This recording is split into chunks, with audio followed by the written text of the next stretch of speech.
네, 그동안 미국에서 8월 무렵 진행했던 삼성 갤럭시 언팩 행사가 올해는 처음 국내에서 7월에 열립니다. 7월 26일 코엑스에서 세계의 이목을 집중시킬 새 갤럭시 폴더블 폰이 공개될 예정이라고 하는데요.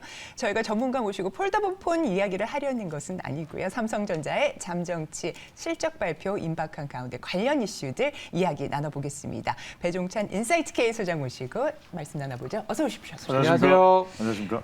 네, 지금 잠시 후면은 임박했습니다. 잠정치 네. 발표가 있을 예정이고요.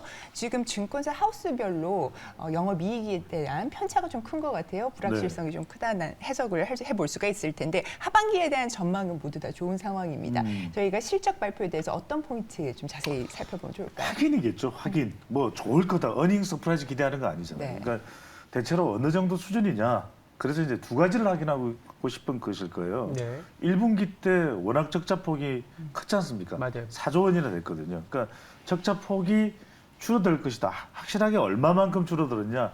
이거 이제 확인하는 것이 중요한 거고, 방금 전에 이제 정정앵커 말씀하셨던 대로 뭐 영업이익이 얼마냐. 대체로 뭐 한 4,600억 정도 이야기하는 경우도 있고, 그래서 뭐 올해 한 해 2023년 영업이익 추정치가 이제 10조 미만일 것이다. 그런 이야기 나오면서 뭐 우리가 생각하는 그런 삼성전자의 모습은 아니죠. 네. 그런데 이제 중요한 것은 결국 감산을 통해서 한 20% 감산했잖아요. 그 효과가 나오느냐 안 나오느냐 이걸 보는 게 중요한 거죠. 그러니까 이제 뭐 지금 뭐 특별한 실적을 기대하거나 뭔가 특별한 게 있는 것을 기대해서 바로 오늘입니다. 7월 7일. 네.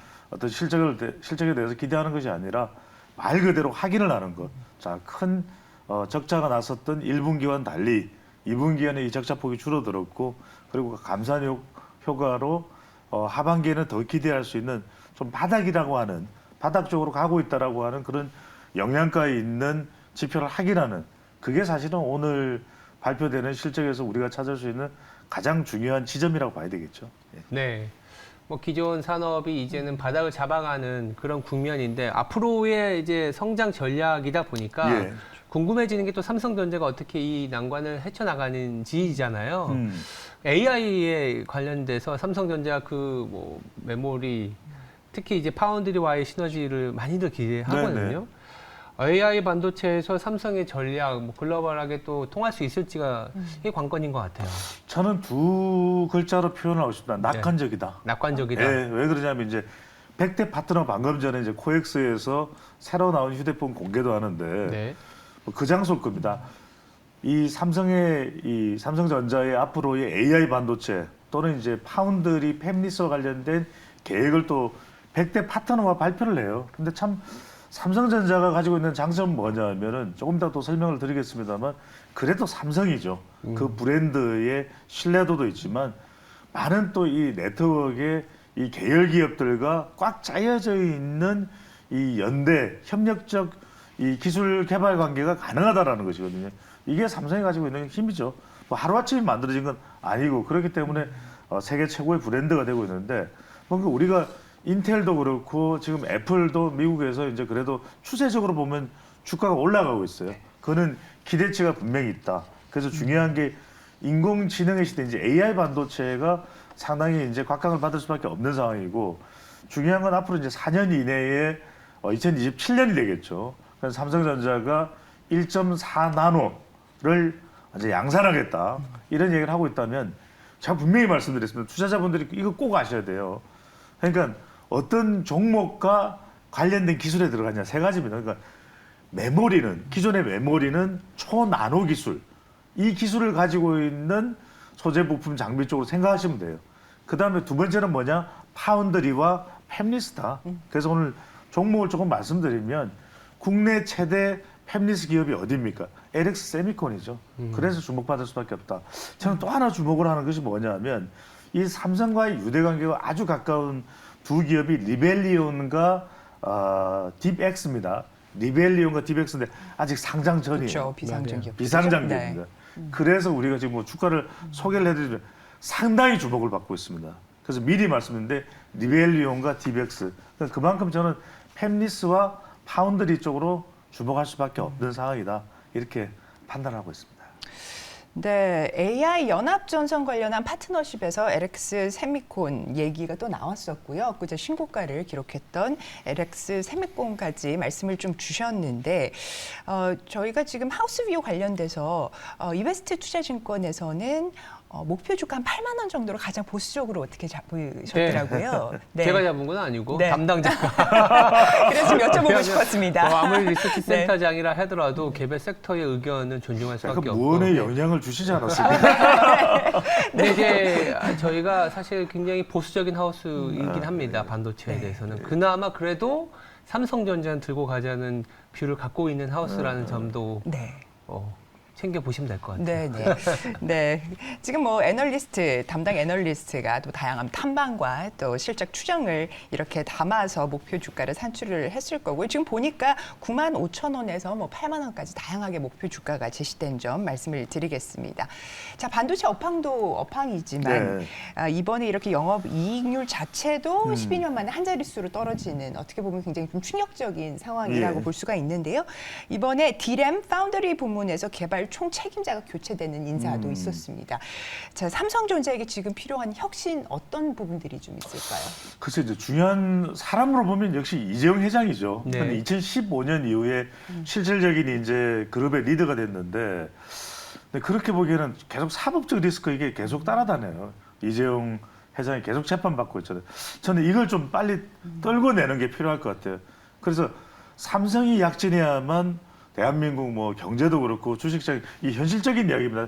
특정 기업에 대한 뭐 전혀 호의적인 그런 게 아니라 삼성이 잘 돼야 될 수밖에 없는 이유를 잠깐 이따가 또 말씀드릴 텐데 근데 이게 그렇다 보니까 사람이 위축되잖아요. 이재용 회장이. 그러다 보니까 저는 결국은 기술입니다. 특유의 기술 리더십이 잘 발휘 안 된다. 그다음에 혁신의 DNA. 삼성 그러면 약간 뭔가 연초에 발표할 때 우리 깜짝 놀라잖아요. 예전에 그게 기억나잖아요. 아이고 마누라 자식 빼고 다 바꿔. 그게 이건희 회장이었잖아요. 휴대폰을 다 태우는 장면. 그게 정말 인상적이었는데 그래서 좀 여러분들이 이제 투자자 입장에서 좀 주목을 해보면 반도체 외에 그룹적 차원에서 또 협력사 차원에서 보면은 AI나 또 반도체 그다음에 또 바이오나 또 이제 전기차 부분에서 전기차는 전장 부분을 말씀드리는 겁니다. 그러니까 이런 부분에 있어서 뭔가 좀 최고가 잘 못해요. 삼성 그러면 최고 그랬잖아요. 근데 요즘에 스포츠단도 지금 보면 순위가 네. 낮아요. 그래서 뭔가 삼성의 특유의 그 최고 이 부분을 우리 또 이베스트도 있지만 최고 이걸 좀 잃고 있는 거 아닌가. 이걸 좀 빨리 살리는 게 필요해요. 중요한 건 결과적으로는 기술인데 삼성 이재용 회장이 얼마나 빨리 사법적 리스크를 좀 떨궈내느냐. 저는 이게 좀 관전 포인트로 보입니다. 알겠습니다. 일단 뭐 시야를 좀 좁혀서 종목 기업에 대한 얘기를 좀 해보면 네. 삼성전자에 대한 이제 주식시장에서는 그래도 최악의 국면을 좀 벗어난다라는 얘기들 나오고 지금 7만 원 안착하는 분위기이지 않습니까? 네. 그 또 하나의 주역이 외국인들의 순매수라고 할 수 있는데 7만 원대 안착 그리고 오늘 2분기 잠정치가 나온 이후에도 외국인들의 순매수가 더 이어질 수 있을지도 사실은 중요하거든요. 저는 이어질 수밖에 없다. 네. 삼성 외에 없어요. 외국인들이 지금 보면 순매수 총액 12조 원 중에서 거의 10조 원이 삼성입니다. 예, 뭐 그러니까 거의 그렇죠. 삼성이에요. 왜냐하면 외국인들 입장에서는 여전히 우리 지수 자체가 신흥국 지수거든요. 그러면 가장 중요한 것이 대장주이고 역시 믿을 건 삼성이고 그러니까 외국인들이 매수세를 보면 항상 좀 선제적이다. 이런 인상을 또 가질 수밖에 없는 건데 방금 전에 우리가 이제 정정했고 굉장히 중요한 질문을 했었는데 목표 주가가 어디냐? 대체로 저는 9만 이상 갈 걸로 그렇게 또 보는 의견들을 좀 종합적으로 분석을 합니다. 네. 그런 차원에서 저는 뭐 삼성전자는 여러분들이 다 아실 거니까 뭘 좀 주목을 해요. 최근에 여러분들이 우리가 투자자 입장에서 제가 팁을 하나 드리면 매일경제신문을 보면서 최근에 이 반도체 중에서 아까 파운드리와 팹리스를 말씀드렸는데 주가가 급상승하는 거 있죠. 다시 한번 더 보십시오.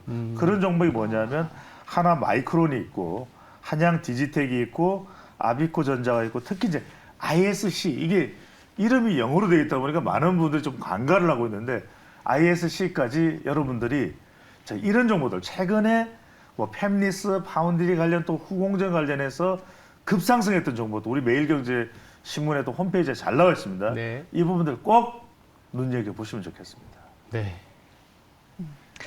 지금 외국인 수급 관련해서는 좀 어떻게 보십니까? 외국인 수급이요? 뭐 네. 삼성전자? 그렇죠? 네. 네. LG전자도 뭐 한 말씀 좀 LG전자. 붙여주시죠. 우리나라 이제 네. 전체적인 업황이 좀 바닥을 치고 올라가는 상황이기 때문에 사실 외국인 입장에서는요. 물론 이제 다 하면은 중소형주까지 사는 것 같이 보이지만 이제 반도체 업황이 도냐 안 도냐에 따라서 외국인이 들어오냐 안 들어오냐의 차이가 있기 때문에 반도체 업황이 돈다라고 치면 외국인의 매수는 더 이어질 수 있다고 보고 있습니다. 네, 짧게 네. 하나만 더 붙이면 한율도 좀 안정적이거든요. 맞아요. 그래서 외국인 순매수가 네. 또 이어질 것으로 보는 또 전망이 나오고 있는 것이죠. 네, 좋습니다. 지금 환율까지 좀 말씀을 주셨고요.